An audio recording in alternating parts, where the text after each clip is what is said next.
high above the swirling mists of the celestial realm, where the stars themselves bow in reverence, there sits a figure shrouded in divine light, the Jade Emperor, the undisputed ruler of heaven and earth. Picture a throne carved from cosmic jade, glowing with the wisdom of eternity, and a gaze that pierces through time itself. This is no ordinary ruler. This is the sovereign who commands the very forces of creation, the judge of mortal deeds, and the architect of destiny. But who is this enigmatic monarch, and how did he ascend to such unimaginable power? The answers lie in a tapestry of myth, where gods and mortals intertwine in a dance of fate and ambition. Long before the first empires rose on earth, the heavens were a realm of chaos, a battleground where divine beings vied for supremacy. Into this tumult stepped the Jade Emperor, a figure of unparalleled virtue and determination. Legends say he endured countless trials, mastering the elements, outwitting demons, and even sacrificing his own flesh to heal the wounded cosmos. His rise was not handed to him, it was earned through unimaginable perseverance, a testament to the idea that even gods must prove their worth. And yet, despite his absolute authority, the Jade Emperor remains a mystery to many, a symbol of both justice and the unfathomable mysteries of the universe. What does it mean to wield power over heaven and earth, to hold the strings of life and death in your hands? The Jade Emperor's story is more than just a tale of divine ascension. It's a reflection of human yearning, our endless fascination with order and meaning in a chaotic world. As we unravel his myths, we'll discover surprising parallels to our own struggles and triumphs, and perhaps even glimpse the celestial machinery that shapes our lives. So settle in, because this journey will take us beyond the clouds, into the heart of Chinese mythology, where every legend holds a lesson and every god has a story waiting to be told. The origins of the Jade Emperor unfold like the layers of an ancient celestial scroll, with each culture and tradition telling its own version of his ascent to ultimate power. One of the most beloved legends begins with a mortal prince named Yu Huang, born into a kingdom long forgotten by time. His life was no ordinary one even as a child.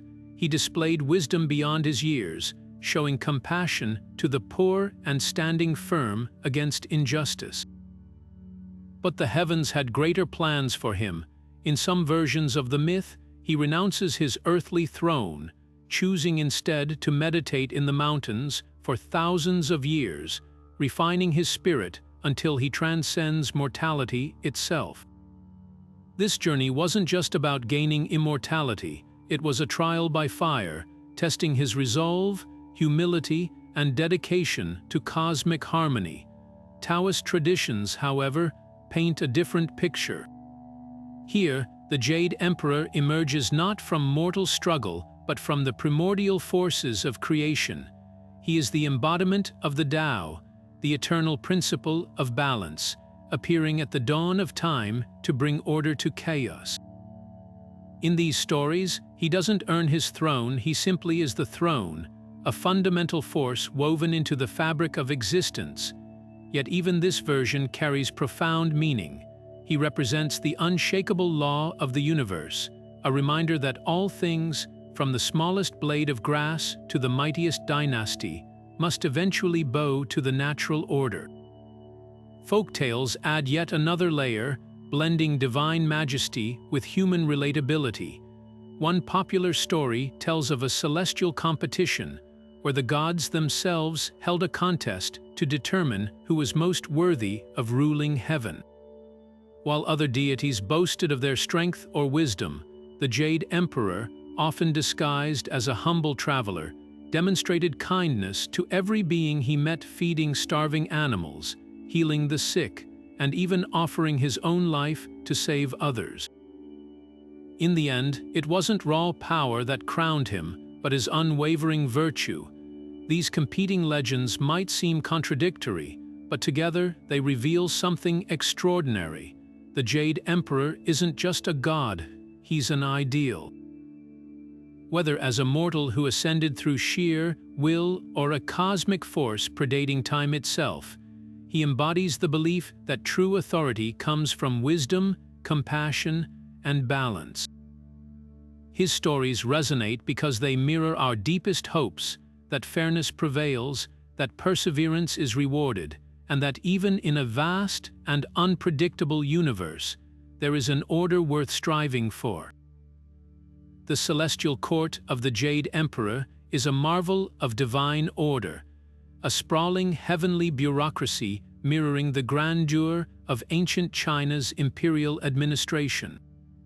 Picture a vast, luminous palace suspended among the stars, where gods and immortals move with precision, each fulfilling their duties to maintain the balance of the cosmos. Just as earthly emperors ruled with the mandate of heaven, the Jade Emperor governs with an unshakable divine mandate, his court a reflection of the belief that harmony in heaven ensures prosperity on earth. Here, every celestial official, from the lowest scribe to the highest-ranking deity, plays a vital role, ensuring that the machinery of the universe runs without a whisper of disorder. At the heart of this celestial government are the three pure ones, the supreme deities who embody the fundamental principles of Taoism. Beneath them, a meticulously structured hierarchy unfolds.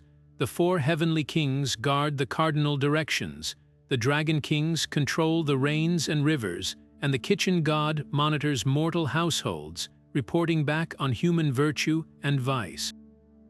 Even the stars themselves are part of this cosmic order, with constellations acting as celestial ministries overseeing fate, longevity, and fortune.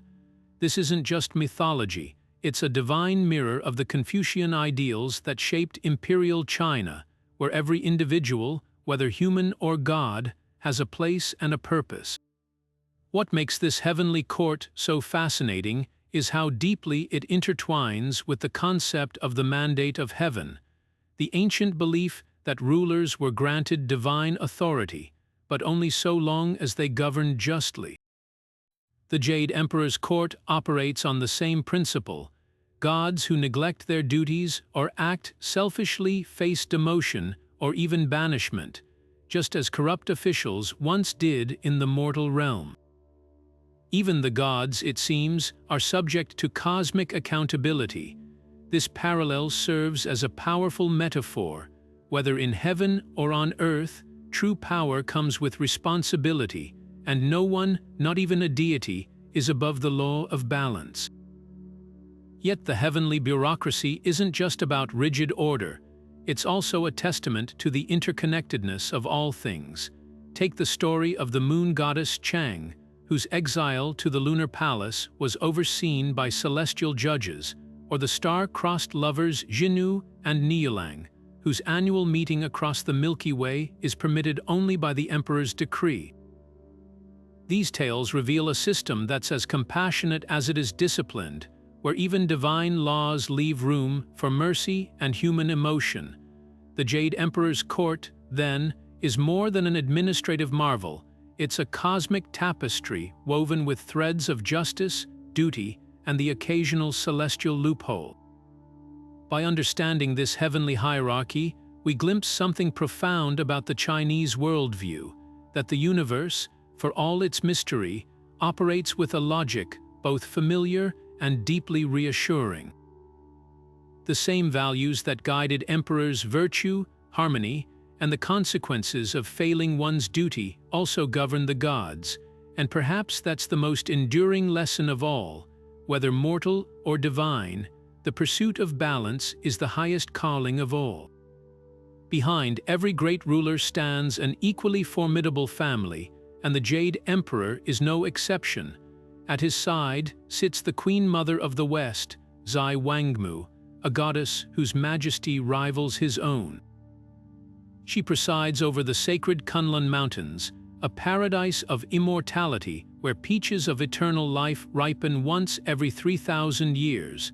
While the Jade Emperor embodies cosmic order, Zai Wangmu represents the wild, untamed forces of nature, her wisdom as deep as the oceans, her presence as enduring as the mountains.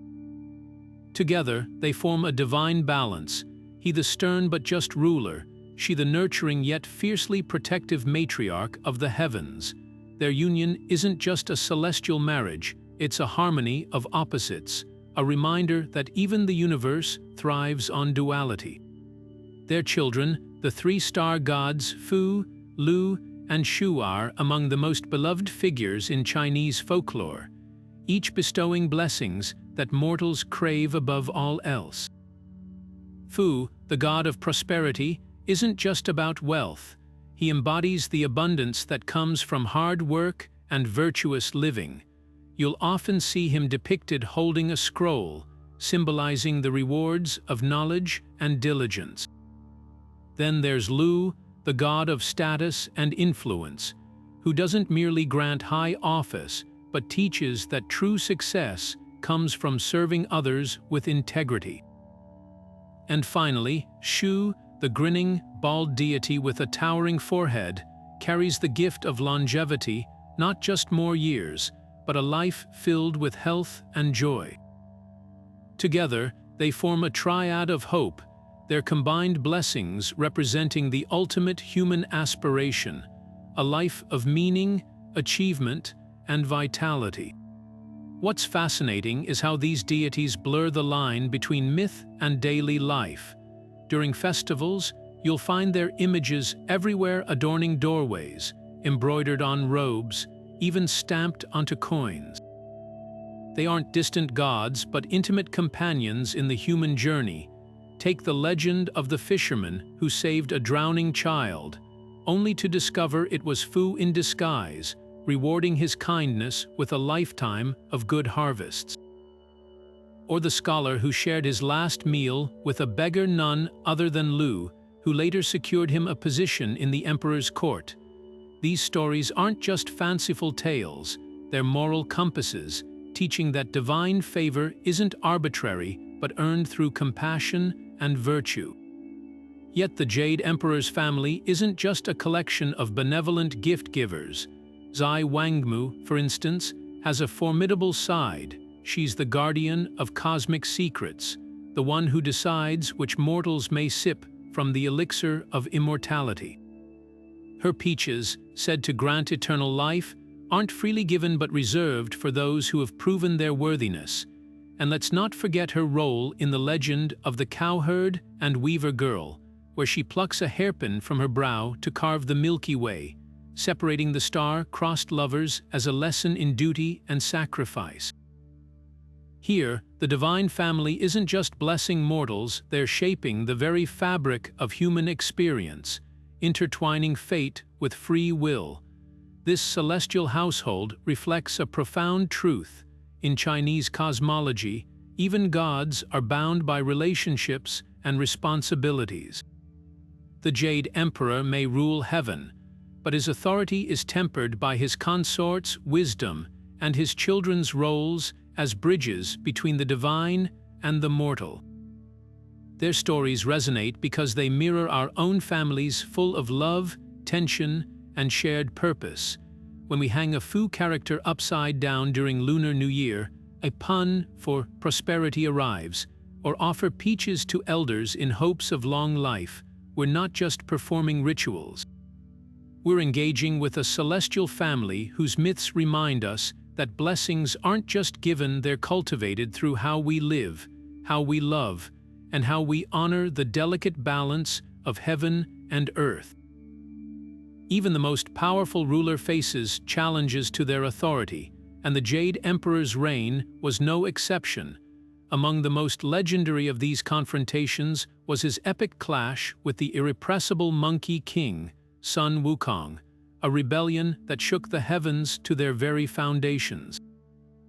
Born from a stone nourished by the essence of heaven and earth, Sun Wukong was no ordinary adversary. He was chaos incarnate, a whirlwind of ambition and mischief who scoffed at divine rules.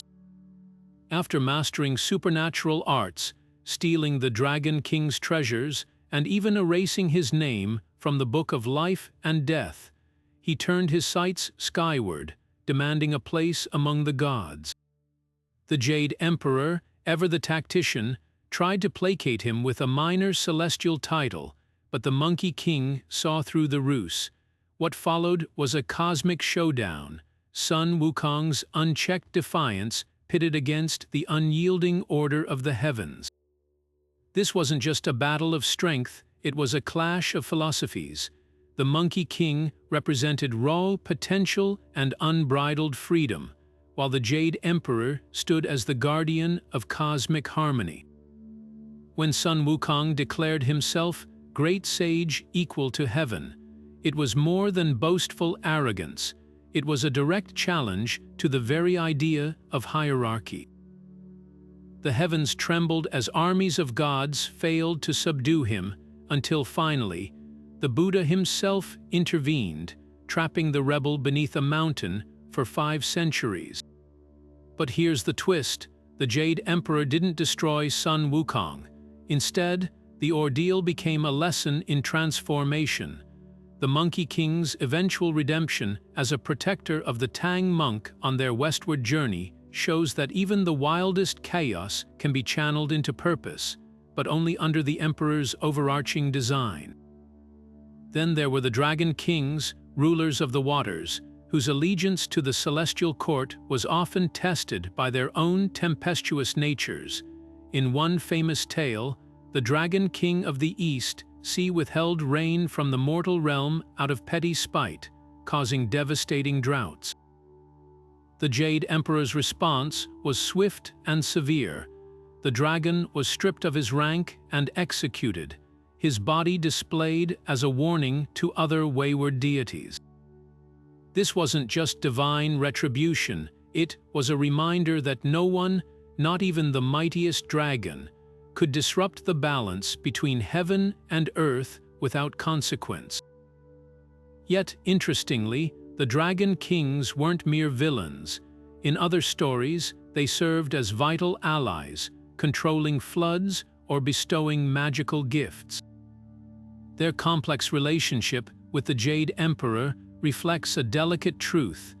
Even those who chafe under authority have a role to play in the grand tapestry of order. What makes these conflicts so compelling is how they mirror the eternal human struggle between ambition and structure. Sun Wukong's rebellion speaks to anyone who's ever raged against the rules, while the Dragon King's tales warn of the cost of unchecked power. Through these myths, the Jade Emperor emerges not as a tyrant, but as the embodiment of a profound truth. True freedom isn't the absence of limits, it's finding one's place within a greater harmony. His victories over chaos aren't about crushing dissent, they're about integrating it, transforming raw energy into something that serves the cosmos. And perhaps that's the most enduring lesson of all. Even the heavens must balance rebellion and rule, flexibility and firmness, to keep the stars aligned and the seasons turning. One of the most enduring myths tied to the Jade Emperor's wisdom is the legendary Great Race, a celestial competition that decided the order of the 12 animals in the Chinese zodiac.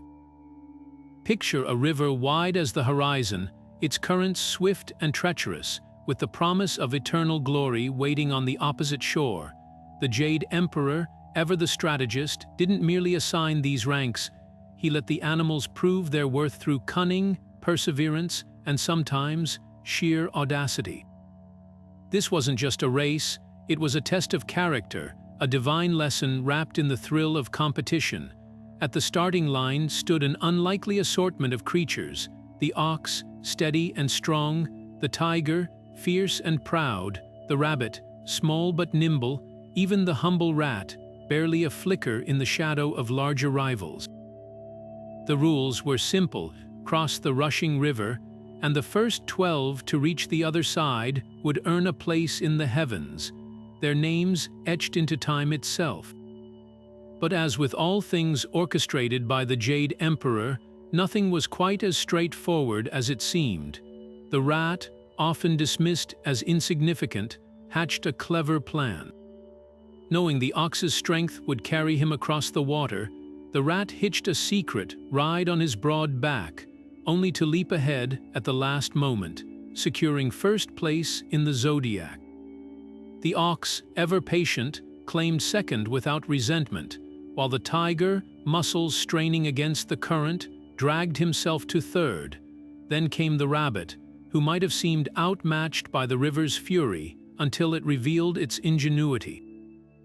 Hopping from one floating log to another, even using a passing turtle's shell as a makeshift raft, the rabbit proved that brains could triumph over brawn. Meanwhile, the dragon, a being capable of soaring through clouds, arrived fifth. Why? Because instead of racing ahead, it paused to bring rain to a parched village, an act of compassion that cost it the lead but earned it a different kind of honor.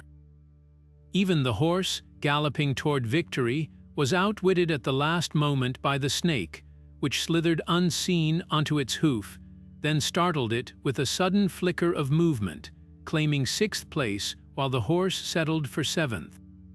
The latter half of the Zodiac unfolded with equal drama. The goat, monkey, and rooster worked together, building a raft to cross the river, a testament to teamwork, though their shared effort meant they arrived in quick succession, securing 8th, 9th, and 10th. The dog, despite being a powerful swimmer, couldn't resist lingering in the water to play, earning it 11th. And finally, the pig, slowed by hunger and a quick nap along the way, lumbered in last, rounding out the 12. But the Jade Emperor's lesson went deeper than mere rankings. Each animal's placement reflected virtues and flaws that mirrored human nature. The rat's cleverness bordered on deceit, the dragon's kindness came at a cost, and the dog's joy in the moment outweighed its ambition. This wasn't just a race, it was a mirror held up to humanity, a way to understand our own strengths and weaknesses through the lens of the Zodiac. Today, these 12 animals shape festivals, marriages, and even personal fortunes. Born in the year of the tiger, you're said to carry its courage, a rabbit, quick wit, and creativity. The myth endures because it's more than folklore, it's a framework for life, a reminder that brilliance comes in many forms, and that sometimes the smallest creature can leave the grandest mark. The Jade Emperor's race wasn't just about winners and losers. It was about finding one's place in the vast, spinning wheel of destiny, and recognizing that every role, from 1st to 12th, holds its own celestial significance. The 9th day of the Lunar New Year isn't just another date on the calendar. It's the day the heavens themselves seem to shimmer with divine energy, as millions across East Asia celebrate the Jade Emperor's birthday. Imagine entire neighborhoods transformed, rooftops piled high with offerings of sugarcane, golden incense smoke curling into the sky, and the night alive with the glow of lanterns carrying prayers straight to the celestial court. This isn't mere tradition, it's a cosmic conversation, a chance for mortals to align themselves with the divine order the Jade Emperor represents. At the heart of these celebrations lies the Tai Kong ritual, a breathtaking display of devotion where families erect makeshift altars under the open sky. Sugarcane, with its segmented stalks, becomes a sacred ladder symbolizing the ascent to heaven, echoing the legend of Hokkien refugees who hid in sugarcane fields to escape massacre, only to be spared by the emperor's intervention. Towers of fruit, sticky rice cakes, and whole roasted pigs crowd the offerings, each item chosen for its auspicious meaning: pineapples for prosperity, oranges for wealth, and longevity noodles that stretch unbroken like the threads of fate. But the true spectacle comes at midnight, when fireworks rip through the darkness, not just as celebration, but as a thunderous announcement to the heavens: we remember, we honor, we seek your gaze. The rituals vary wildly by region, revealing how deeply the Jade Emperor is woven into local identities. In Taiwan, entire streets become rivers of fire as paper money meant for the celestial treasury burns in towering piles.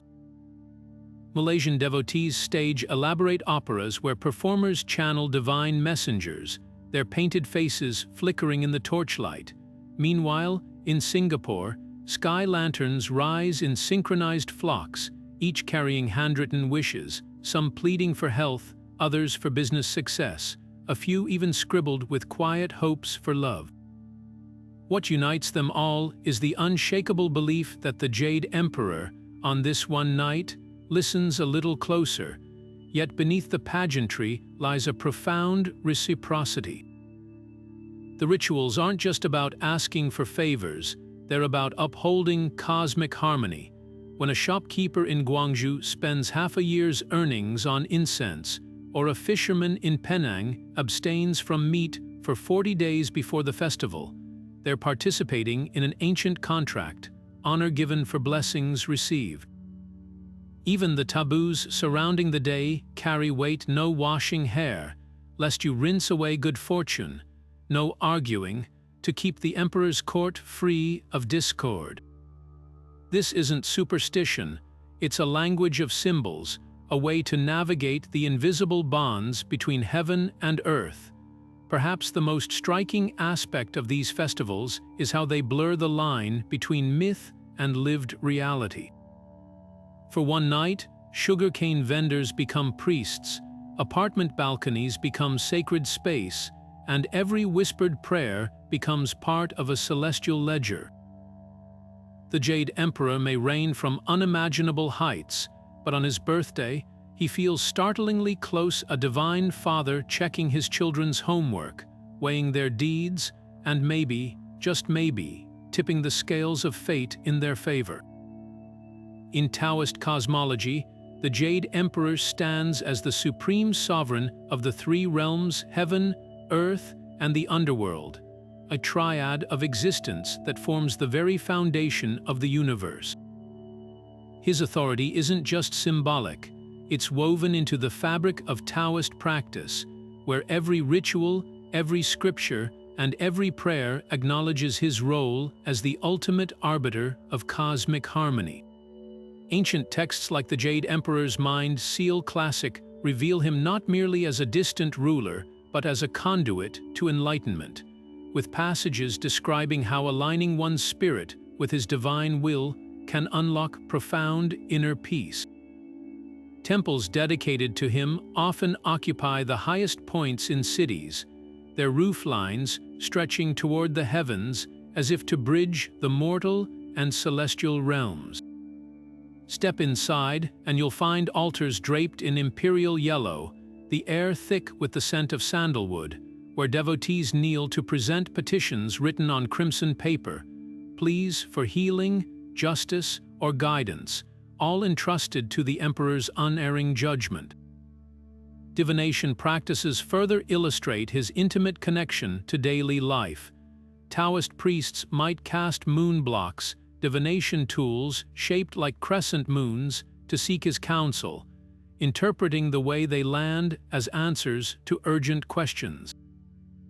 Others consult the I Ching, believing its hexagrams echo the emperor's wisdom, or chant his sacred sutras to invoke clarity in times of confusion. There's a reason why even the most seasoned monks speak of him with reverence. He isn't just a figure of myth, but a living presence in Taoist spirituality, a force as real as the wind and as constant as the stars. Yet his role transcends mere administration. In Taoist theology, the Jade Emperor embodies the perfect balance of yin and yang, the equilibrium that sustains all creation. Scriptures depict him as both stern and merciful, capable of punishing corruption while offering boundless compassion to those who seek redemption. This duality resonates deeply in rituals like the pardon ceremony, where communities gather to atone for collective sins, believing the emperor can cleanse spiritual burdens and restore harmony. His court, mirroring the bureaucracy of ancient China, becomes a metaphor for the Tao itself, structured yet fluid, disciplined yet infinitely adaptable. What makes his presence in Taoism so compelling is how seamlessly it blends the cosmic with the personal. A farmer praying for rain, a scholar lighting incense before an exam, a family offering sweets during the Lunar New Year, all these acts acknowledge the same truth, that the Jade Emperor's dominion isn't locked away in some distant heaven, but pulses through the rhythms of everyday life. His temples aren't just places of worship, they're classrooms where devotees learn to navigate the delicate dance of destiny, virtue, and the unseen forces that shape their world. To understand him is to grasp the heart of Taoism, a tradition where the divine isn't separate from existence, but woven into its very threads, waiting to be discovered in the quiet moments between breath and prayer. The scales of divine justice never tip lightly in the Jade Emperor's court, and nowhere is this clearer than in the myths where he unleashes his wrath upon the corrupt and unscrupulous. Take the legend of the scholar's sin, where a once humble bureaucrat, after rising to power, began accepting bribes to manipulate the imperial exams, allowing the wealthy to buy prestige, while the truly worthy languished in poverty. When the emperor's celestial spies uncovered the plot, his judgment was swift and merciless. The scholar's mansion crumbled overnight into a gaping pit, swallowing not just him but generations of ill-gotten wealth, while the earth itself rejected his name, erasing it from ancestral records. This wasn't mere punishment, it was cosmic erasure, a warning that greed could unravel even the threads of legacy. But the emperor's justice isn't always so thunderous. Sometimes it unfolds with poetic subtlety, like in the tale of the weaver's debt.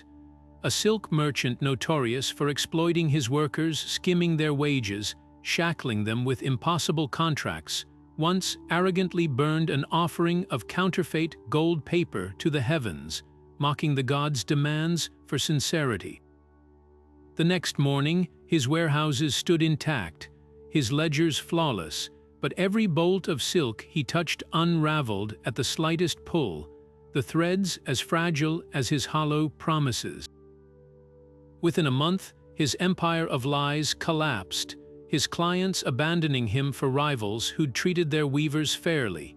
Here, the emperor didn't strike with lightning. He let the merchant's own deeds become his undoing, proving that divine retribution often mirrors the crime. Yet for every tale of ruin, there are stories of breathtaking redemption. Consider the fisherman's trial, where a poor man who stole a single loaf to feed his dying mother was hauled before a magistrate. As the sentence was pronounced, the skies darkened, and the Jade Emperor's voice boomed from the clouds not to condemn the thief, but to shame the magistrate for ignoring the plight of the hungry. The fisherman was gifted a pearl that multiplied food, while the magistrate was ordered to walk the land as a beggar until he understood true hardship. This duality, stern yet compassionate, reflects the Confucian ideal that justice must temper punishment with wisdom, punishing the system's architects more harshly than its desperate victims. The most striking aspect of these myths isn't their morality but their precision. When the emperor floods a kingdom, it's never indiscriminate. The waters spare the homes of those who secretly fed the poor or sheltered the persecuted.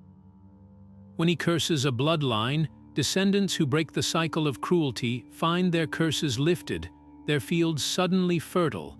This isn't arbitrary wrath, it's karmic surgery, cutting away rot while preserving every healthy cell.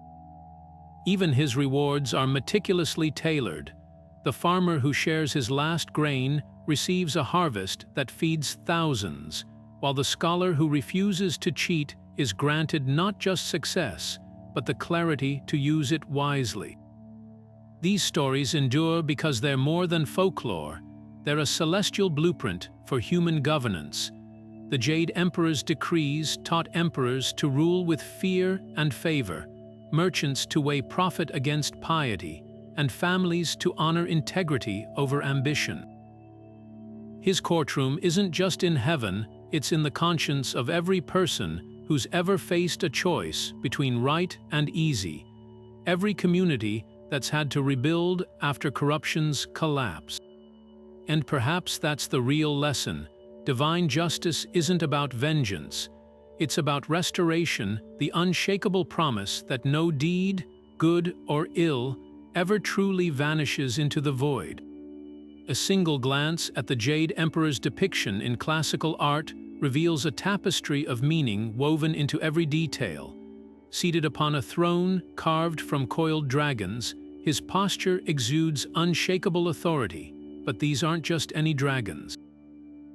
Their sinuous bodies represent the primordial forces of water and wind, their claws gripping celestial pearls symbolizing the Emperor's control over chaos itself.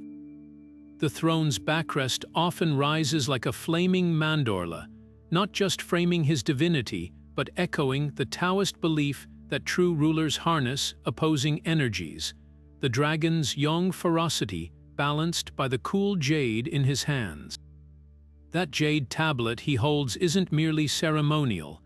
Carved with the 8 trigrams of the I Ching, it functions as both cosmic ledger and moral compass, its surface said to glow when injustice occurs in the mortal realm. Scholars note how artists carefully position his fingers, never clenched too tightly, never lax, mirroring the Confucian ideal of governance, firm yet flexible, like bamboo bending under snow but never breaking. Even the bead strings of his crown carry layered significance. 12 strands of pearls sway before his face, not to obscure his vision, but to remind both gods and mortals that wisdom requires seeing the world through a filter of patience and discernment. The number 12 echoes the lunar cycles, the Zodiac, and the imperial court's 12 ministries, binding celestial order to earthly administration. Look closer at his robes, and you'll find constellations embroidered in gold thread, each star positioned according to ancient sky maps. During the Ming Dynasty, court artists would consult astronomers before painting these garments, ensuring even the placement of Orion's belt aligned with current charts. This wasn't artistic license, it was a theological statement, declaring that the emperor didn't just rule under heaven. His very clothing mirrored its design. The dragons on his sleeves typically number 9, the yang numeral of completion, while the phoenixes woven into his hem signify the empress balancing yin energy.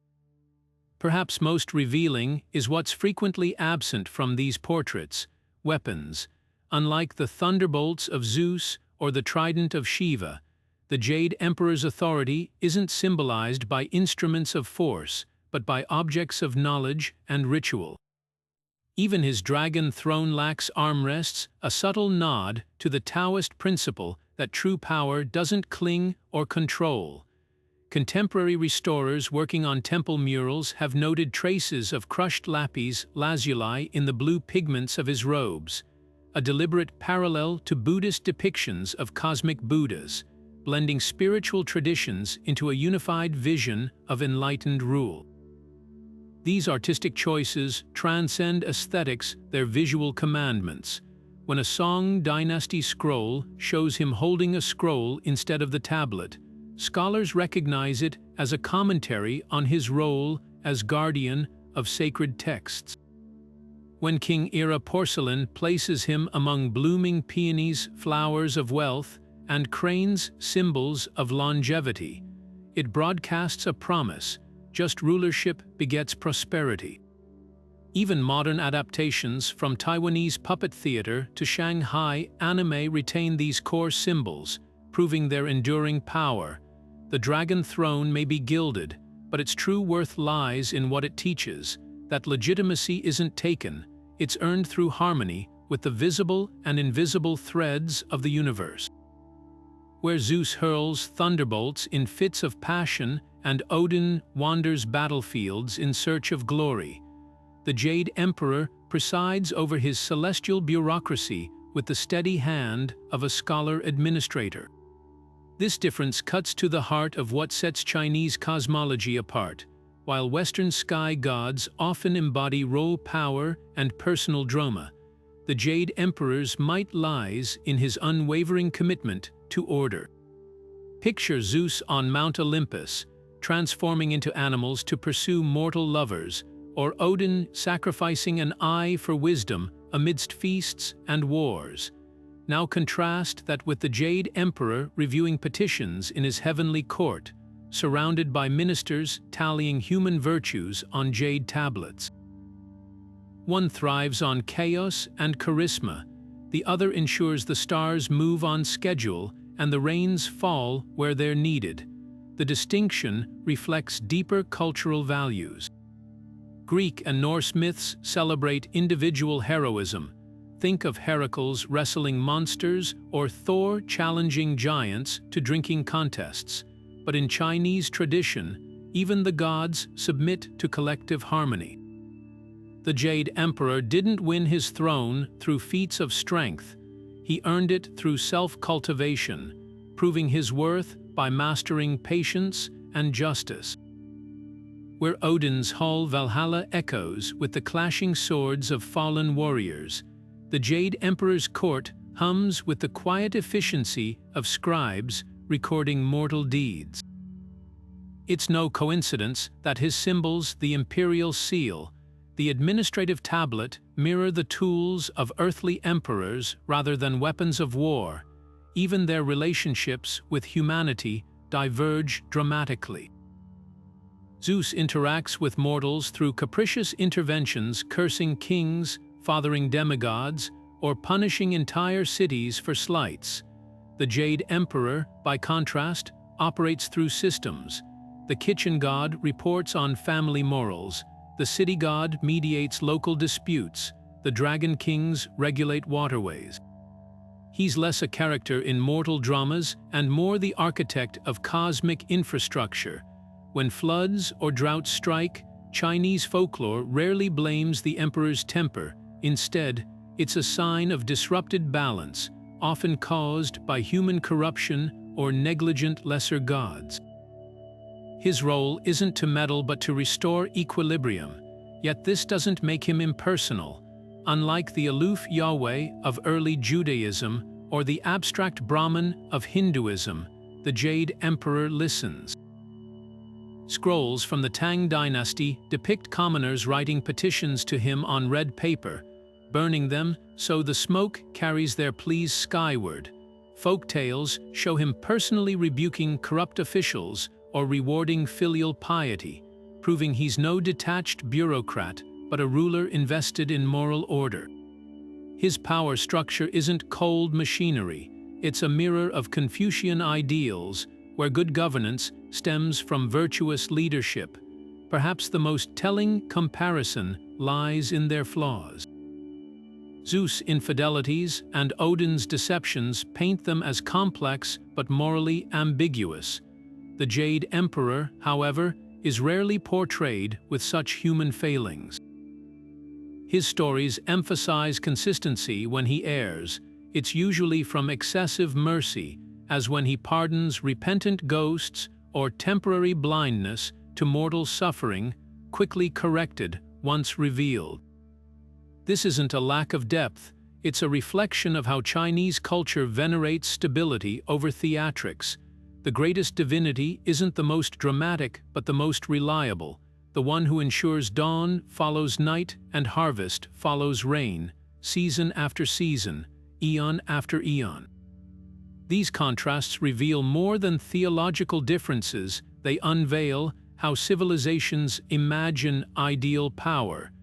The West gave us gods who thrill, China gave us a god who sustains. One isn't superior to the other, but understanding the Jade Emperor means recognizing that in a universe of competing values, his quiet authority has shaped empires just as profoundly as thunder ever could. Among the most poignant tales of mortals daring to seek the Jade Emperor's intervention is the legend of the Weaver Girl and the Cowherd, a story that has shaped festivals, inspired poetry, and even charted constellations. Jinnu, the heavenly Weaver Girl, wasn't just any celestial being. She was the Jade Emperor's own granddaughter, tasked with weaving the clouds into sunset hues with threads of rainbow silk. But when she fell in love with Niulang, a humble cowherd orphaned by poverty, their bond defied divine law. The Emperor's initial wrath was swift. With a stroke of his brush, he carved the Milky Way between them, separating lover from lover as punishment for neglecting their duties. Yet this wasn't just a story of celestial discipline, it was a test of devotion. The magpies of the world, moved by their tears, formed a bridge each year on the seventh night of the seventh moon, allowing the couple to reunite. And here's where the tale twists. The Jade Emperor, witnessing their unwavering love, softened his decree. He didn't revoke their punishment, but transformed it into an annual reprieve, proving that even heaven's strictest laws could bend for genuine sacrifice. Then there's the lesser-known but equally revealing story of Old Man Zhang, a farmer who marched barefoot to the gates of the celestial court after locusts devoured his village's crops. While lesser gods dismissed him, the Jade Emperor not only heard his plea but sent the 8 immortals to investigate, discovering a corrupt local rain deity had withheld storms to extort offerings. The Emperor's justice was meticulous. The rain god was demoted to sweeping temple floors, while Zhang's fields were blessed with a harvest so abundant, the grain spilled into neighboring provinces. What makes this tale extraordinary isn't just the intervention, it's the precedent it set. From that day forward, peasants knew they could appeal injustice directly to heaven, burning petitions with the faith that the emperor's bureaucrats would tally their suffering alongside the mightiest kings. But compassion had its limits, as the merchant Lai Bo learned the hard way. After amassing wealth through deceit, selling watered silk as imperial grade, he arrogantly boasted that not even the Jade Emperor could touch him. That very night, a celestial ledger appeared in his dream, its pages detailing every lie he'd told, every worker he'd cheated. By dawn, his warehouses were ash, yet his honest competitors' shops stood untouched amidst the flames. This wasn't indiscriminate wrath, it was surgical retribution, the emperor proving he could unravel a life thread by thread when morality demanded it. These stories crystallize a profound duality in the Jade Emperor's relationship with mortals. He's neither an indulgent parent nor a distant tyrant. He's the ultimate magistrate, weighing appeals with divine precision. When the orphaned scholar Meng wrote his exams with a brush dipped in his own blood, having sold all his ink to feed his ailing mother, the emperor didn't grant him first place outright. Instead, he ensured Meng's integrity was noticed by the mortal examiners, letting virtue find its own path.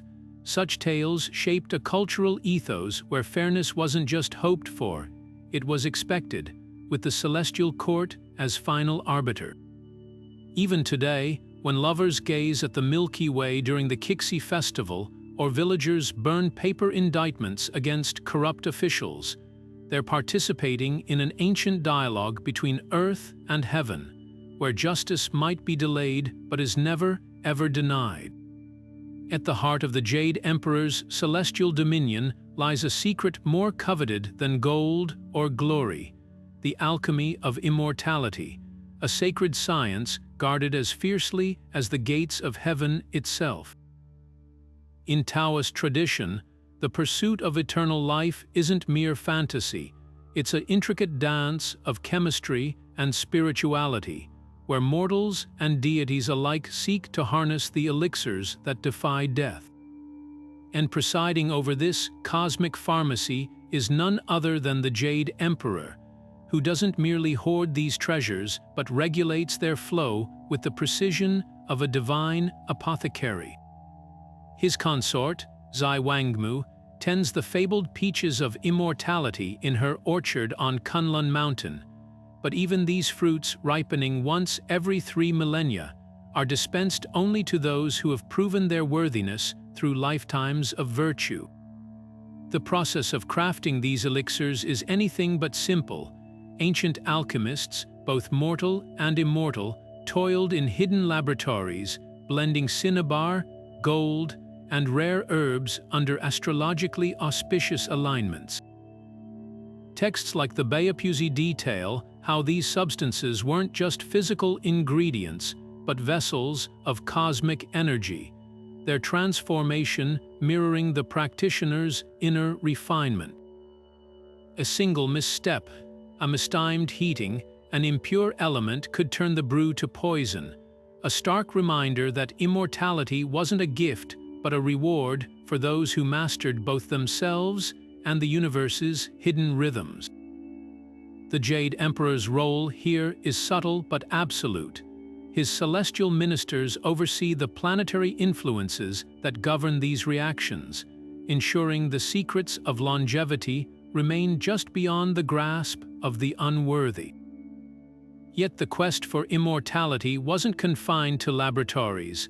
Legends speak of mortal adepts like Lu Dongbin, one of the 8 immortals, who ascended to heaven only after the Jade Emperor tested him with a series of cruel illusions, losing his family, his wealth, even his sanity, all to prove his detachment from earthly desires. Another tale tells of the alchemist Ji Hong, who wrote that true transcendence required not just elixirs but the cultivation of dui, or virtue, as flawless as polished jade. The emperor's approval, it seems, couldn't be bought or brewed, it had to be lived. This interplay between chemistry and morality reveals a startling truth. In Chinese cosmology, immortality isn't an escape from the world, but the ultimate alignment with it. The Jade Emperor's elixirs don't grant endless life to those who fear death, they crown those who have achieved harmony with the Tao, their bodies as balanced as the seasons, their spirits as clear as mountain streams. Modern Taoist masters still teach that the search for eternal youth begins not in a crucible but in daily acts of compassion, discipline, and reverence for the natural order. The Emperor's peaches might dangle tantalizingly out of reach, but their message is within grasp.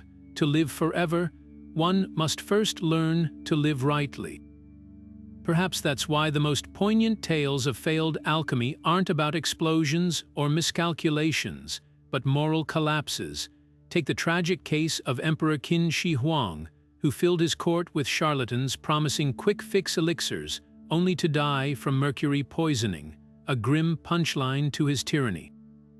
The Jade Emperor's true test was never about mixing the right herbs, it was about weighing the heart, and so the alchemical tradition endures, not as a relic of superstition, but as a metaphor for the human condition, our yearning to transcend limits, our battles with temptation, and the unshakable truth that some secrets remain guarded not by gods, but by our own readiness to receive them. High atop Beijing's White Cloud Mountain, where mist curls like incense, smoke between ancient pines, the Jade Emperor Pavilion stands as a testament to celestial devotion. Built during the Ming Dynasty, this sacred site isn't just a temple, it's a symphony in stone, its sweeping eaves adorned with carved phoenixes and dragons locked in eternal dance, symbolizing the balance of yin and yang under the emperor's rule. Pilgrims climbing the 9-tiered staircase often pause not just to catch their breath, but to trace their fingers over the moon gate's intricate latticework, said to filter impure thoughts before one stands before the divine. Inside, the air hums with murmured prayers as devotees kneel before the central statue, a 6-meter-tall effigy of the Jade Emperor in imperial robes, his jade-inlaid eyes seeming to follow worshippers with omniscient gaze. Here, offerings aren't merely placed, they're stacked with ritual precision. Towers of longevity, peaches molded from glutinous rice, gold-leafed petitions folded into lotus shapes, and always a single perfect sugarcane stalk leaning against the altar, its joints echoing the steps between earth and heaven. Venture south to Taiwan's Tainan, and you'll find the Jade Emperor Temple there pulses with a different energy. Unlike Beijing's restrained grandeur, this 17th-century shrine blazes with color, its roof a riot of ceramic figurines depicting celestial battles, its walls alive with frescoes of the emperor judging souls in the underworld. Every lunar New Year's Eve, the temple becomes the stage for a breathtaking rite. Thousands pack the courtyard at midnight as priests ignite a papier-mâché effigy of the heavenly treasury, its burning ashes believed to carry wealth petitions directly to the celestial court. What's remarkable isn't just the scale of devotion, but its intimacy. Elderly shopkeepers reverently dust the statues at dawn. Children leave handwritten wishes clipped to plum branches in the courtyard. Even the temple's resident cat, dubbed Little Guardian, is said to curl up only near those whose prayers the emperor has favored. But to witness the most extraordinary fusion of myth and modernity, one must journey to Singapore's Thian Hock Keng. This sea-facing temple, built by 19th-century Hokkien immigrants, houses a statue of the Jade Emperor salvaged from a shipwreck, a figure that fishermen still anoint with salt water before voyages, believing it channels his power to calm typhoons. The temple's architecture tells its own story.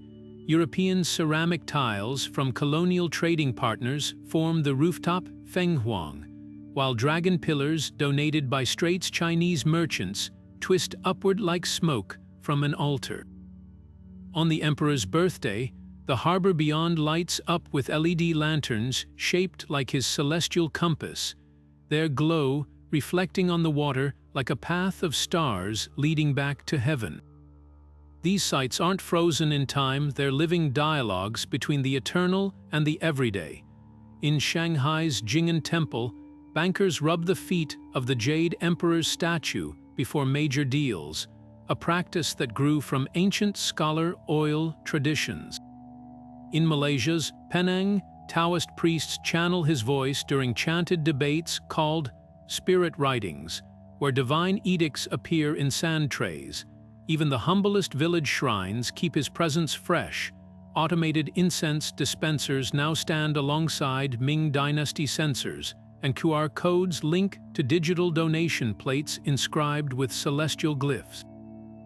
The rituals may evolve, but their core remains unchanged, a testament to the Jade Emperor's enduring role not as a relic of the past, but as a sovereign whose court still convenes in the hearts of those who seek justice, balance, and a whisper of the divine in an unpredictable world. The Jade Emperor's influence isn't confined to temples and myths. It spills into the very language people use every day, woven into idioms and proverbs that reveal how deeply his legacy shapes Chinese thought. Take the saying, "Even the Jade Emperor can't please everyone," a humble admission of life's impossible compromises. Uttered by parents soothing a child's disappointment or politicians facing public criticism, this phrase distills a celestial truth into earthly wisdom. If the ruler of heaven himself can't satisfy all, why should mortals burden themselves with the same futile quest? It's a reminder that imperfection isn't failure, it's the nature of existence. Then there's the colorful curse, "May the Jade Emperor strike you blind." Less a literal wish for divine punishment than a theatrical flourish in arguments, invoking his authority as the ultimate moral arbiter. Similarly, the proverb, the kitchen god, reports, the Jade Emperor decrees, underscores the belief that actions have cosmic consequences, linking mundane household behavior to celestial judgment. Even the playful idiom, pretending to be the Jade Emperor's uncle, mocks those who put on airs, implying that no amount of bluster can elevate a fool to divine status. His presence echoes in metaphors too. A sudden downpour might be called the Jade Emperor washing his courtyards, transforming weather into celestial housekeeping. A stroke of luck, the Jade Emperor opened his ledger, suggesting a debt of virtue finally repaid. These phrases aren't just linguistic relics, they're active threads in the fabric of communication, proof that mythology isn't confined to ancient texts, but lives in the rhythm of everyday speech. What's striking is how these expressions balance reverence and irreverence. While the emperor's beard isn't to be tugged, warns against challenging absolute authority. Even God's nap sometimes winks at the idea that perfection is unsustainable. This duality mirrors the Jade Emperor's own role, a figure of awe who remains oddly approachable, his name as likely to punctuate a joke as a prayer.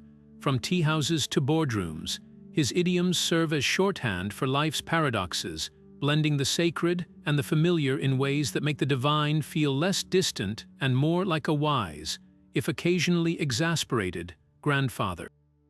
To speak Chinese fluently is to converse with the Jade Emperor daily, his proverbs offering both comfort and challenge.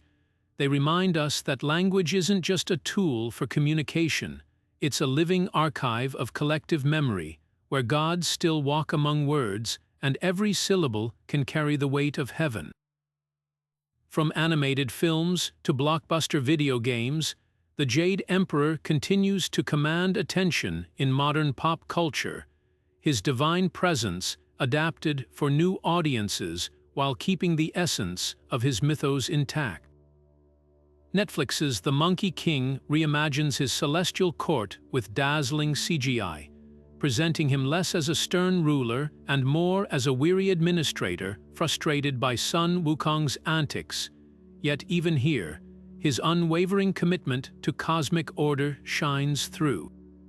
The film cleverly mirrors corporate bureaucracy, with the Emperor's heavenly palace resembling a celestial office where red tape is as formidable as magic.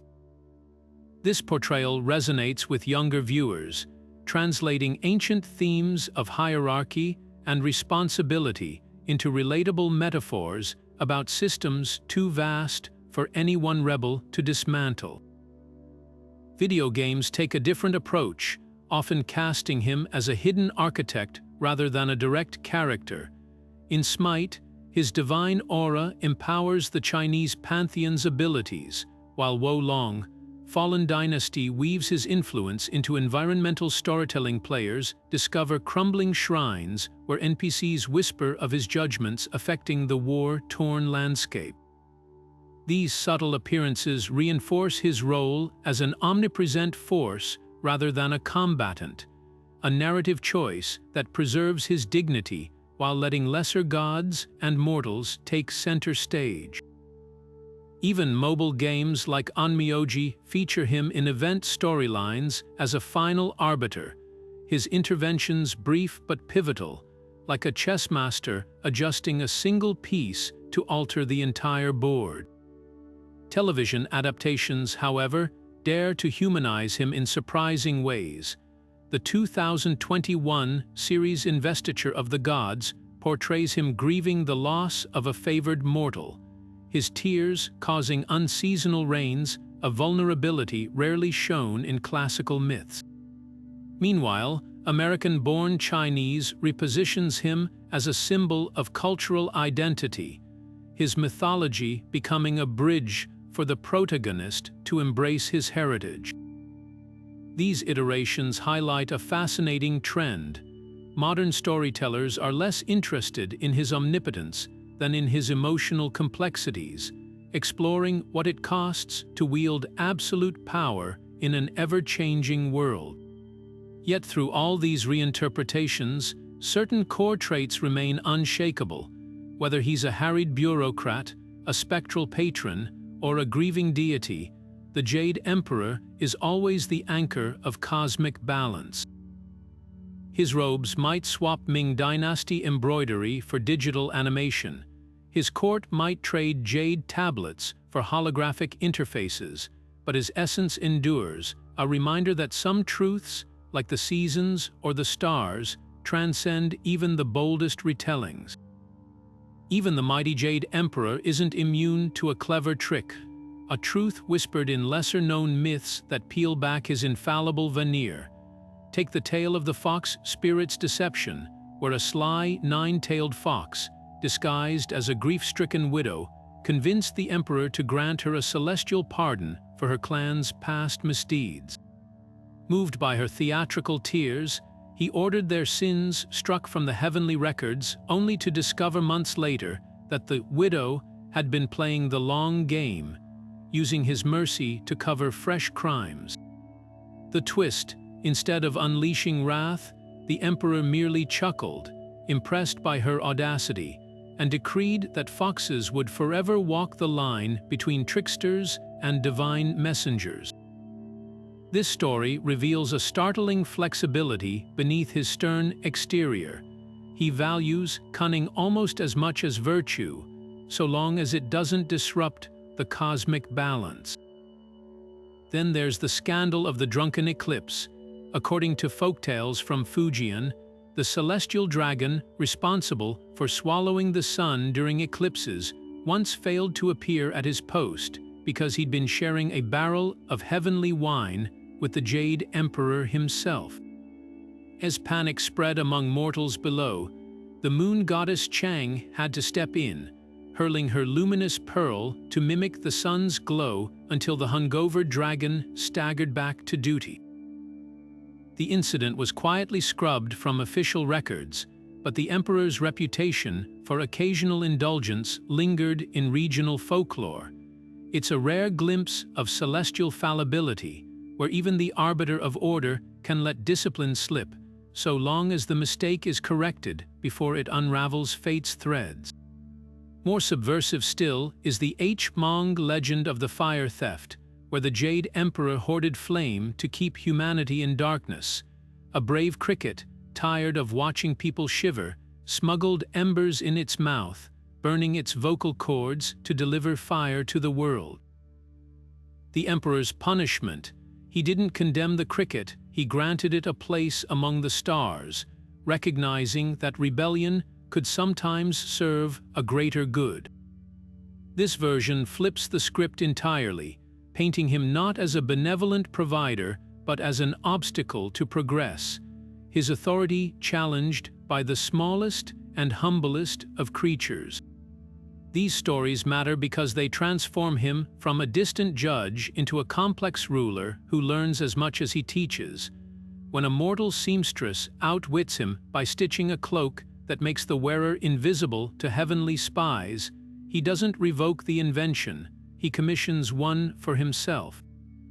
When the moon rabbit tricks him into believing its mortar holds the secret of immortality, he plays along, letting the myth endure to inspire mortals. The takeaway is subtle but profound. The Jade Emperor's greatest strength isn't perfection, but adaptability. He governs not through rigid dogma, but through the wisdom to occasionally bend, and sometimes to laugh at his own divine self.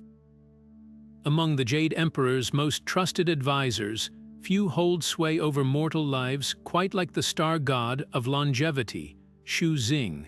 With his towering forehead and gentle smile, this benevolent deity doesn't just symbolize long life, he actively shapes it.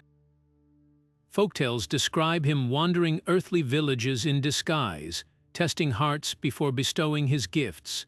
A farmer who shares his last bowl of rice might wake to find his well brimming with water that cures sickness. A grandmother who shelters stray dogs could discover her wrinkles softening overnight. But Shu Xing's power isn't arbitrary. His ledger tracks every act of kindness, every moment of patience, adjusting the threads of fate accordingly.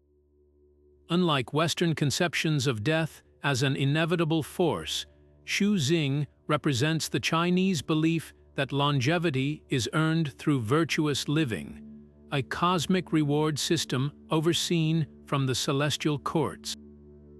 Then there's the kitchen god, Zhao Jun, whose role proves that even the humblest corners of daily life fall under the Jade Emperor's gaze. This soot-stained deity doesn't reside in some distant palace, but in the very hearths of mortal homes, watching families year-round like a celestial anthropologist. Every lunar new year, he ascends to heaven to deliver his reports not just on culinary habits, but on domestic harmony, honesty, and compassion.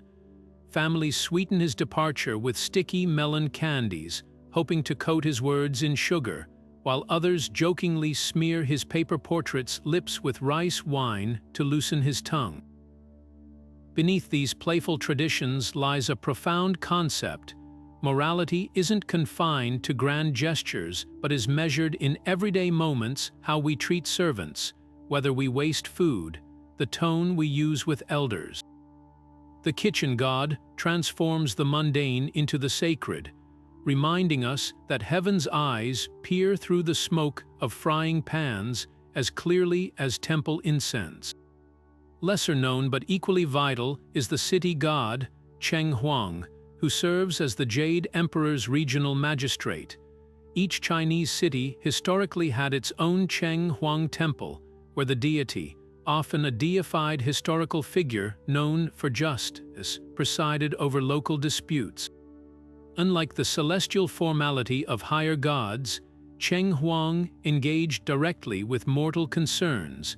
Farmers accused of theft could demand trial before his statue, believing their innocence would cause the idol to sweat. Merchants swore oaths on his altar, trusting he'd punish liars with business ruin. During epidemics, his effigy was paraded through streets to cleanse miasma, a practice blending spiritual authority with early public health measures. This decentralized divine governance reflects a core principle. The Jade Emperor's order relies on intermediaries who understand local contexts, proving celestial justice must sometimes wear the face of a neighbor.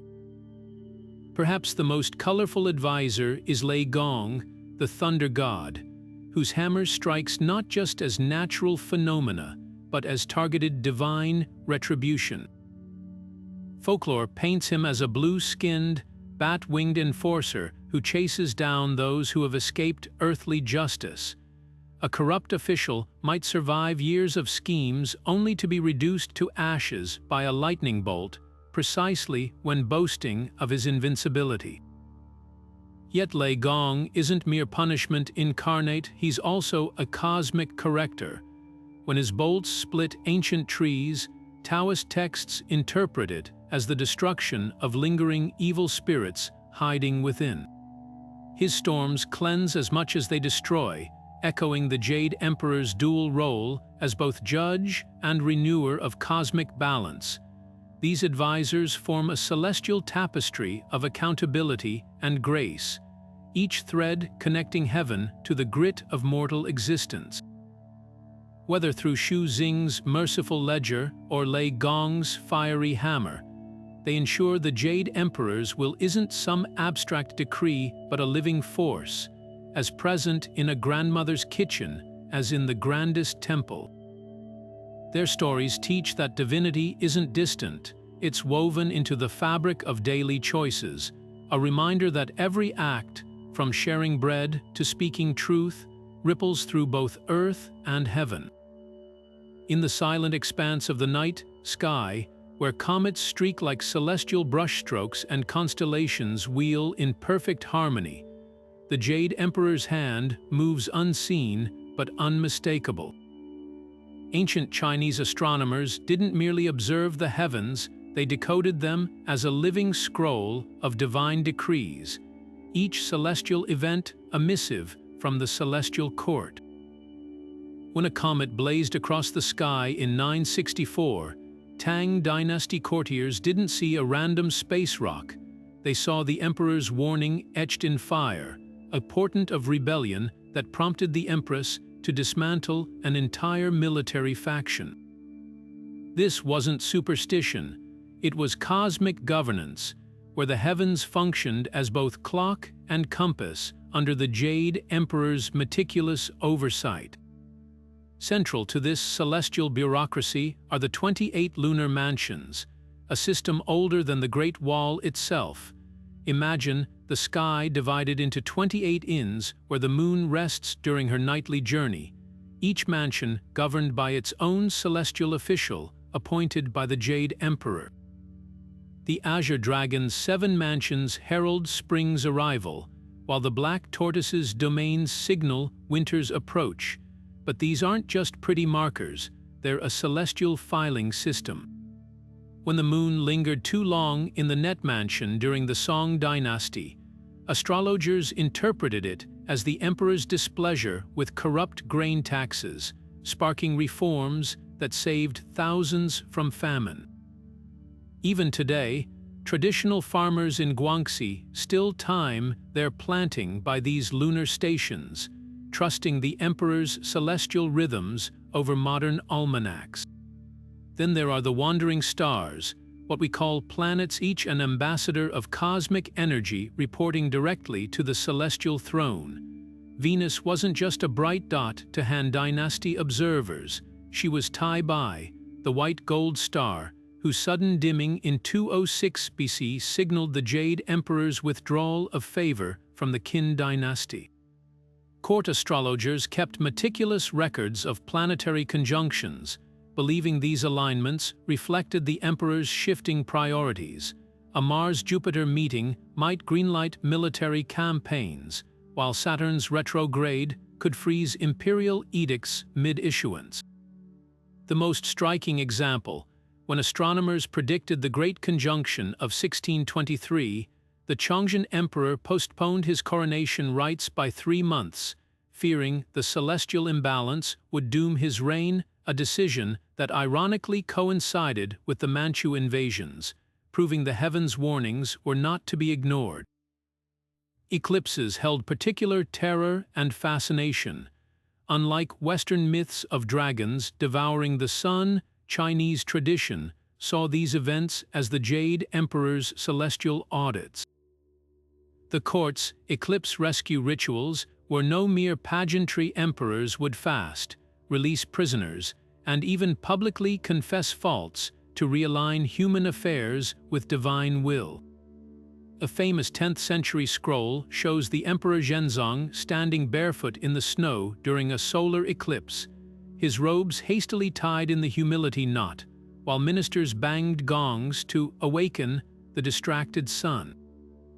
The underlying message was clear: celestial phenomena weren't natural accidents but moral barometers, reflecting, and sometimes correcting, the virtue of those beneath them. This astrological authority extended beyond omens into practical governance. The Imperial Observatory, a towering structure in Old Beijing, functioned as a literal hotline to the Jade Emperor's court. Astronomers there tracked the celestial guest stars, what we now call supernovas, interpreting their colors through prismatic jade lenses. A crimson guest star in 1054 wasn't just a stellar explosion, it was the emperor's seal of approval on a new civil service exam system. Farmers, too, lived by these signs. Folktales tell of villages that relocated entire harvests because the moon's halo suggested impending floods, or merchants who cancelled voyages when the Pleiades shimmered like unsettled coins, a sign of the emperor's displeasure with maritime trade. What makes this system extraordinary is its fluidity. While Western astrology often fixates on predetermined fates, the Jade Emperor's celestial language was always a dialogue. A shooting star might be an accusation, but also an opportunity, a chance to change course before heaven's patience expired. When the star Altair flickered erratically during a Ming dynasty drought, officials didn't just pray for rain. They opened granaries, pardoned petty criminals, and launched investigations into corrupt tax collectors. Sure enough, records show rains came within the week. Coincidence? Perhaps, but for those who saw the cosmos as the Jade Emperor's living ledger, it was proof that even the stars could bend when humanity realigned with virtue. Modern astronomers might map the sky with telescopes and algorithms, but the legacy of this celestial bureaucracy endures. Next time you glance at the moon, remember, you're not just seeing a rock in space. You're witnessing the edge of a throne room, where every shimmering light still reports to the sovereign who turned the heavens into history's most majestic moral compass. Beneath the grandeur of celestial palaces and cosmic battles, the Jade Emperor's stories concealed a sharper purpose. They were moral compasses carved from myth, guiding generations through the virtues that held society together. Consider the tale of the filial tiger, where a starving beast spared a woodcutter who'd pleaded for his life to care for his ailing mother. When word reached the celestial court, the emperor didn't just pardon the tiger, he engraved its claws with gold, transforming it into a guardian spirit. This wasn't merely a fable, it was a divine endorsement of filial piety, the Confucian bedrock that placed family duty above all else. Parents would recount this story to children while grinding ink for calligraphy lessons, reinforcing that even wild animals bowed to the hierarchy of care. Humility found its champion in the parable of the arrogant rainmaker, a mortal who boasted he could summon storms without celestial permission. When he succeeded through dark arts, the Jade Emperor allowed the rains to fall, but with a twist. The downpour flooded only the rainmaker's lands, drowning his crops while leaving his modest neighbor's fields untouched. The lesson, talent without reverence, was a blade without a hilt, cutting the wielder most deeply. Villages incorporated this lore into harvest rituals, where the first sheaf of grain was always offered to heaven before any celebratory feasting began. Yet the emperor's edicts weren't just about punishing vice, they rewarded subtle virtues too. In the fable of the silent bell ringer, a deaf monk told the temple bell daily without ever hearing its resonant peals. When the celestial auditors questioned this wasted devotion, the Jade Emperor intervened, granting the monk visions of every prayer his bells had carried to heaven. The message rippled through monasteries and scholar courtyards alike. True worth lay not in recognition, but in unwavering commitment to one's role. Even the most mundane tasks, performed with sincerity, vibrated through the cosmos. These myths thrived because they blurred the line between folklore and social contract. A merchant cheating customers might jest about the kitchen god's ledgers, but his hands grew steadier on the scales. A scholar tempted to bribe exam officials recalled the fate of the corrupt star, whose heavenly title was stripped stitch by stitch until he plummeted to earth as a common beggar. The stories gave teeth to abstract virtues, wrapping Confucian ethics in the glamour of divine drama. Most striking was how these tales adapted across eras. During famines, the emphasis shifted to the emperor's parables about sharing grain like the widow's last bowl, where a woman who gave her final rice to a beggar awoke to find her jar eternally full.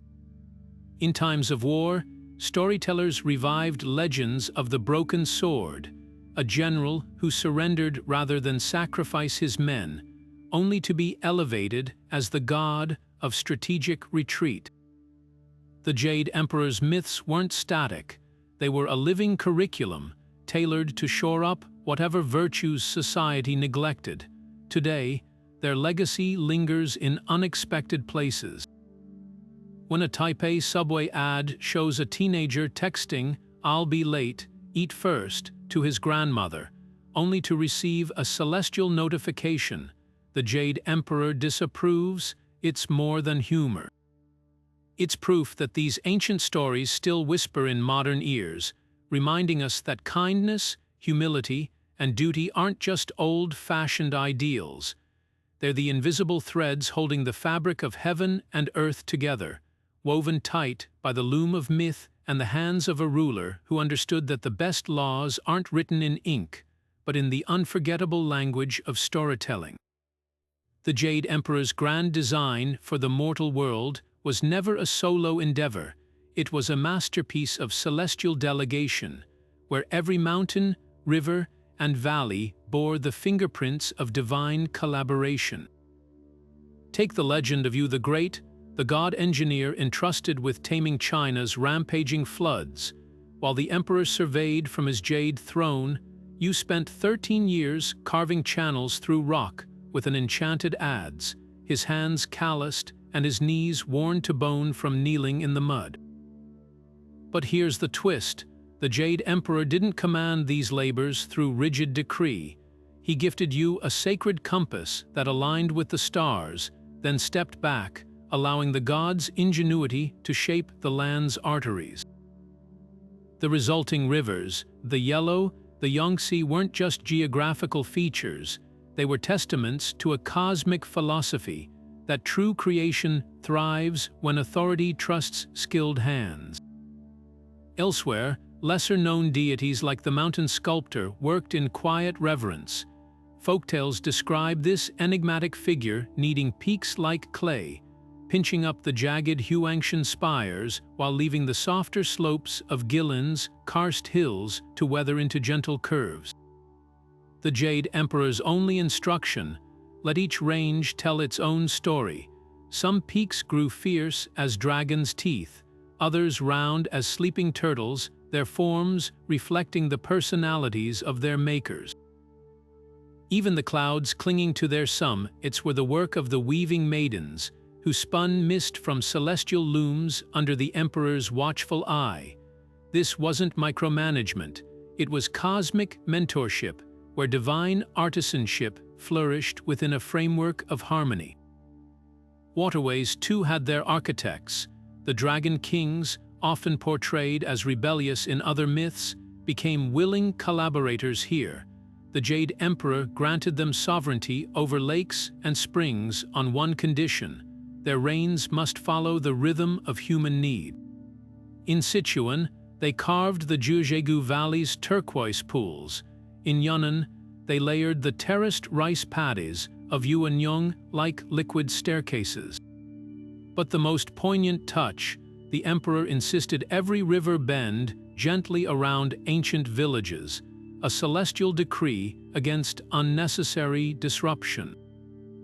Even now, when floodwaters miraculously spare a shrine or a bridge outlasts dynasties, locals whisper of these original blueprints, proof that creation's best works emerge from dialogue between ruler and artisan. Yet the mortal world's most surprising feature might be its imperfections.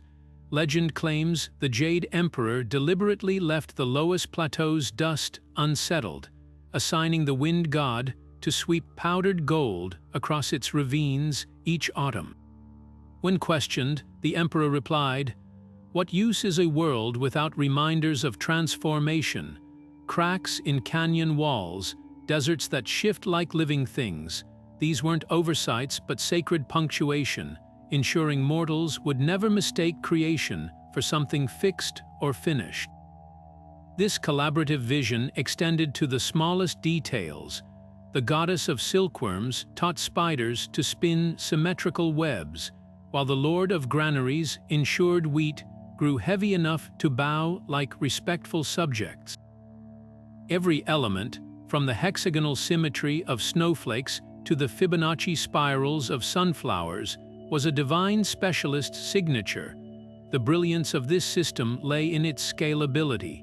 The same principles that shaped continents also governed dewdrops, proving the Jade Emperor's court valued no task too small for divine attention.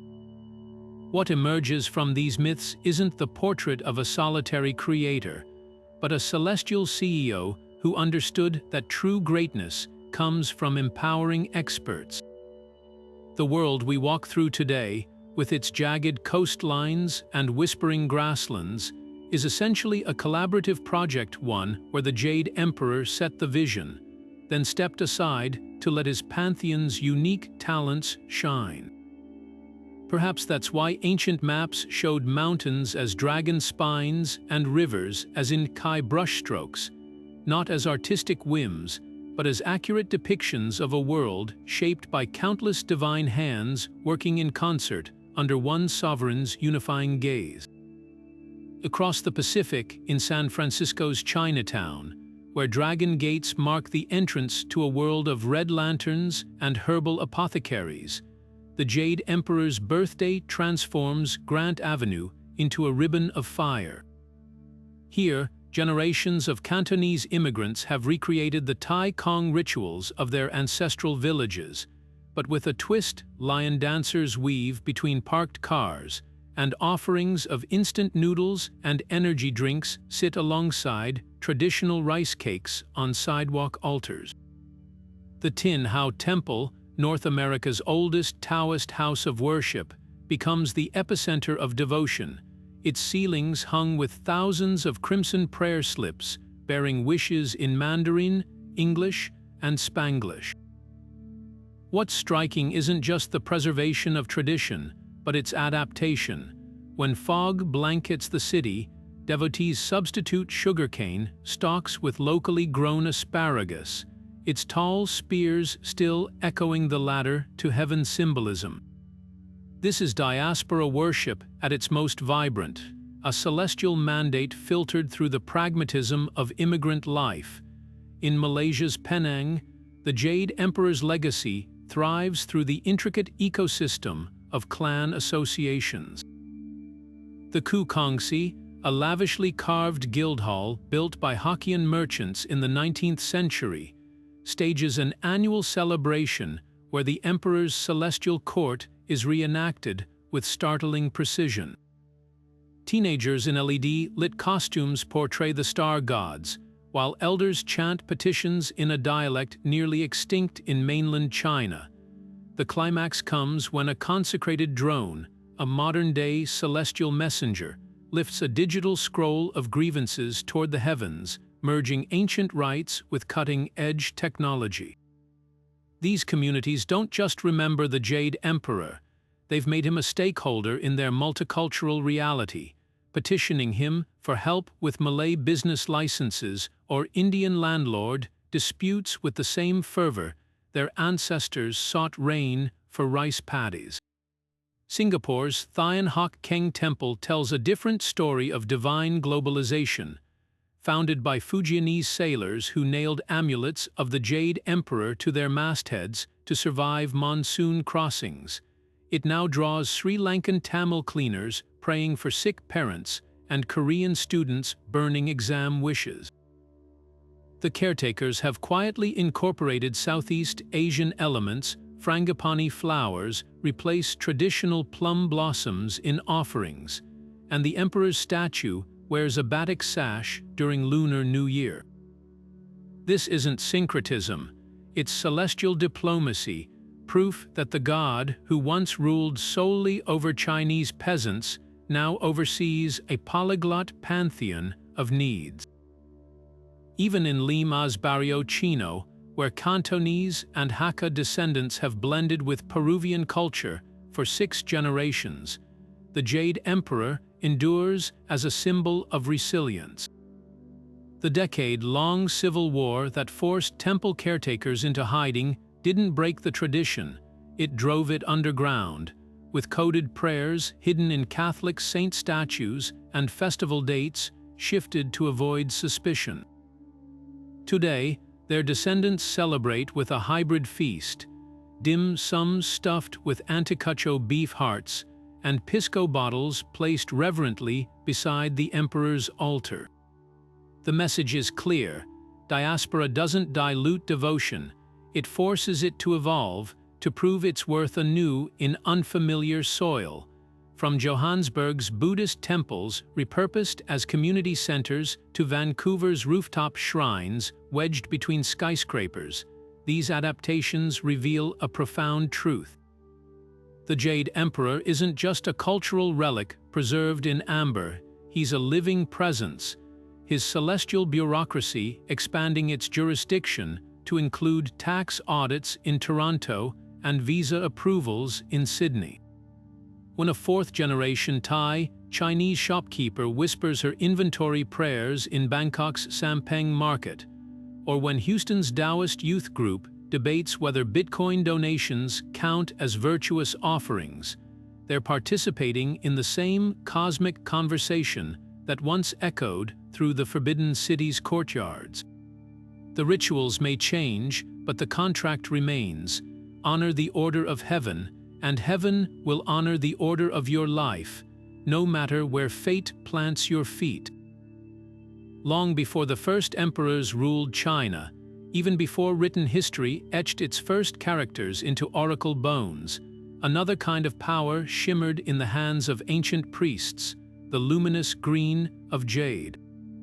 Archaeologists lifting Neolithic artifacts from the silt of the Yangtze and Yellow rivers have uncovered a staggering truth. The reverence for jade stretches back over 5,000 years, with ceremonial objects like Bai discs and Kong tubes serving as the earliest blueprints of the Jade Emperor's divine authority. These weren't mere decorations, they were conduits to the cosmos. The Bai, a flat disc with a central hole, mirrored the heavens themselves, its circular shape echoing the vault of the sky, the perforation a portal for celestial energy.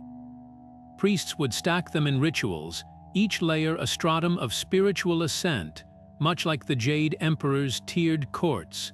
Then there are the enigmatic Kong tubes, their square exteriors and cylindrical cores, a puzzle that's baffled scholars for centuries.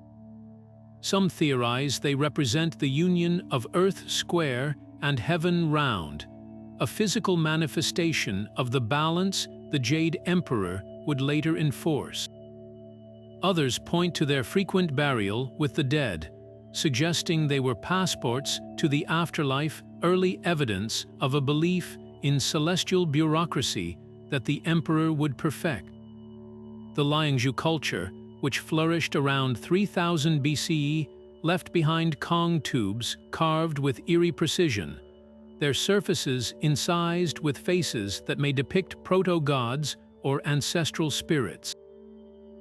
Could these be the first iterations of the celestial officials who'd later populate the Jade Emperor's court? The magic of jade wasn't just symbolic. Its toughness, harder than steel yet glowing like captured moonlight, made it the ultimate metaphor for virtue, unyielding yet benevolent, eternal yet intimate. Neolithic artisans would spend lifetimes grinding single pieces with sand and bamboo, a labor of devotion that mirrored the Jade Emperor's own trials to earn his throne. When archaeologists find Bai discs placed over the hearts of ancient nobles or Kong tubes cradled in the hands of shamans, they're uncovering the roots of a belief system where jade wasn't just sacred stone, it was frozen divinity, a precursor to the celestial sovereign who'd one day rule from a throne carved of the same material. What's revelatory is how these artifacts evolved. Early Bai discs were rough, their edges uneven, but by the Shang dynasty, they'd achieved geometric perfection, their surfaces polished to a watery sheen. This refinement parallels the Jade Emperor's own mythic journey from a mortal prince to the polished arbiter of cosmic order. Even the colors tell a story. The milky, mutton-fat jade of the West symbolized purity, while the spinach-green veins of Eastern stones echoed the vitality of life. Just as the emperor balanced yin and yang, these stones held duality in their hues. The most tantalizing clue lies in the tombs of Hongshan culture, where jade dragons coiled beside the dead not as decorations, but as guardians.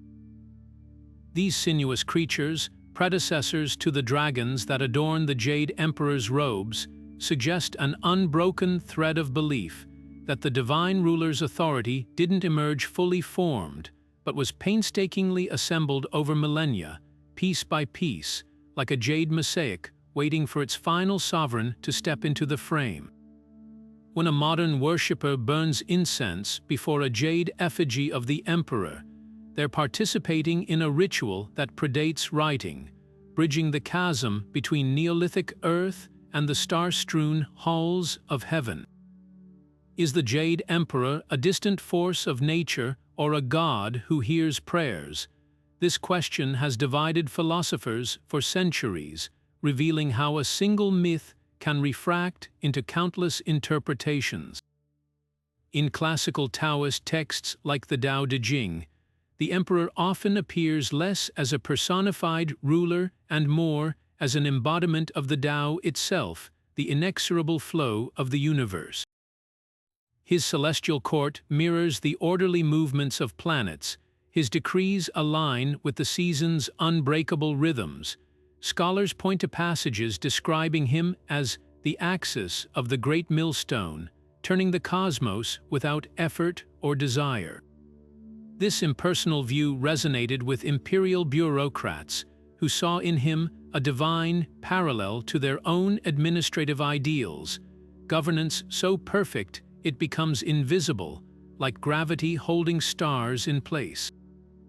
Yet visit any temple during the Jade Emperor's birthday, and you'll witness devotion that treats him as intimately as a grandfather. Practitioners clutch handwritten petitions, whispering secrets about sick children or failing businesses. How can these two perspectives coexist? The answer lies in Taoism's elastic theology, which embraces paradox. The Zhuangzi offers a clue with its tale of the cosmic cook, a chef who carved oxen with such precision his blade never dulled because he followed the natural grooves of existence. Similarly, the Jade Emperor operates on multiple levels, as the abstract principle of cosmic order for metaphysicians, and as a compassionate father figure for farmers seeking rain. He isn't either slash or he's both, depending on whether you're reading scriptures or lighting incense.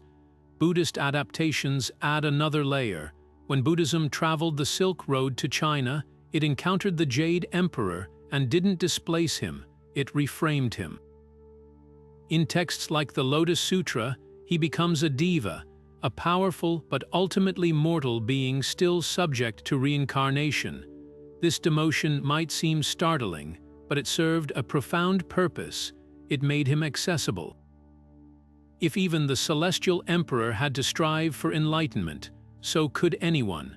Monasteries began depicting him alongside bodhisattvas, his robes blending Taoist and Buddhist iconography. Here, he's neither impersonal force nor supreme god, but a spiritual colleague, a reminder that all beings, divine or human, are works in progress. Modern scholars debate these interpretations with fresh urgency. Comparative mythologists note striking parallels between the Jade Emperor and other cosmic rulers. From Hinduism's Indra to the Abrahamic gods, shift from storm-wielding Yahweh to omnipotent abstraction. Historians highlight how his portrayal fluctuated with political winds. During the Song dynasty's rationalist era, his rituals emphasized celestial mechanics. In the Ming's folk revival, miracle stories dominated. Even contemporary atheists in China engage with his symbolism, seeing him not as a literal being, but as a metaphor for societal harmony, proof that myths can outgrow their supernatural roots without losing cultural potency. Perhaps the most revealing perspective comes from temple caretakers who have fielded these questions for generations. Master Lai of Beijing's White Cloud Temple likens the Jade Emperor to a mountain. From far away, it's just a shape on the horizon. But climb its slopes and you'll find 1,000 caves, each with its own echoes. Whether as cosmic constant, compassionate listener, or cultural mirror, the Jade Emperor defies rigid categorization, not because the answers are lacking, but because the questions themselves are too small for a myth this vast. From the misty peaks of ancient temples to the glowing screens of modern gaming consoles, the Jade Emperor's presence lingers like incense in the wind, a testament to his role as the unshakable pillar of Chinese cosmology. He's not just a mythical figure confined to dusty scrolls. He's the cultural DNA encoding values of balance, justice, and perseverance. Think of the Lunar New Year festivities, where families stack sugarcane like celestial ladders, or the quiet prayers of a student before exams, whispering to the stars as if the Emperor himself might grade their efforts. His legacy isn't merely preserved, it pulses, adapting to every era like the phases of the moon, yet always orbiting the same timeless principles. What makes his influence so enduring? It's the way his stories hold up a mirror to humanity's deepest questions. When Sun Wukong rebels against the heavens, we see our own defiance of rigid systems. When the Emperor tempers justice with mercy, we're reminded that even absolute power can harbor compassion. And in the Zodiac's great race, we find a playful yet profound metaphor for life's competition, where cunning, teamwork, and sheer grit determine destiny. These aren't just tales, they're survival guides wrapped in celestial drama, teaching us to navigate chaos with the poise of a god who turned meditation into a throne.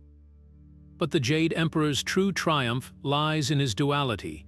He's both judge and mentor, distant sovereign and intimate confidant. A farmer praying for rain engages with the same deity who once sentenced dragons to sweep temple floors. A CEO studying the I Ching for leadership advice is tapping into the same cosmic bureaucracy that governs the stars.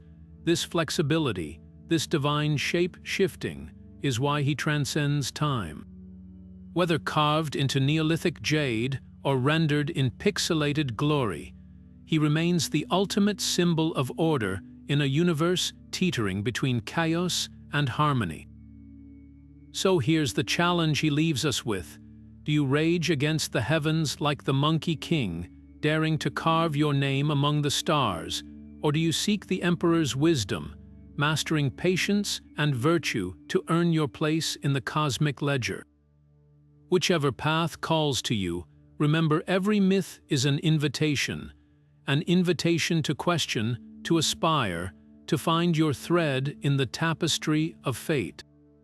If these celestial tales have ignited your curiosity, join us for more mythical deep dives. Smash that like button, ring the bell, and let us know in the comments which legend resonated with you. The heavens are listening, and the next adventure is just a subscribe away. Until then, may your steps be as sure as the Emperor's justice, and your spirit as boundless as the sky he rules.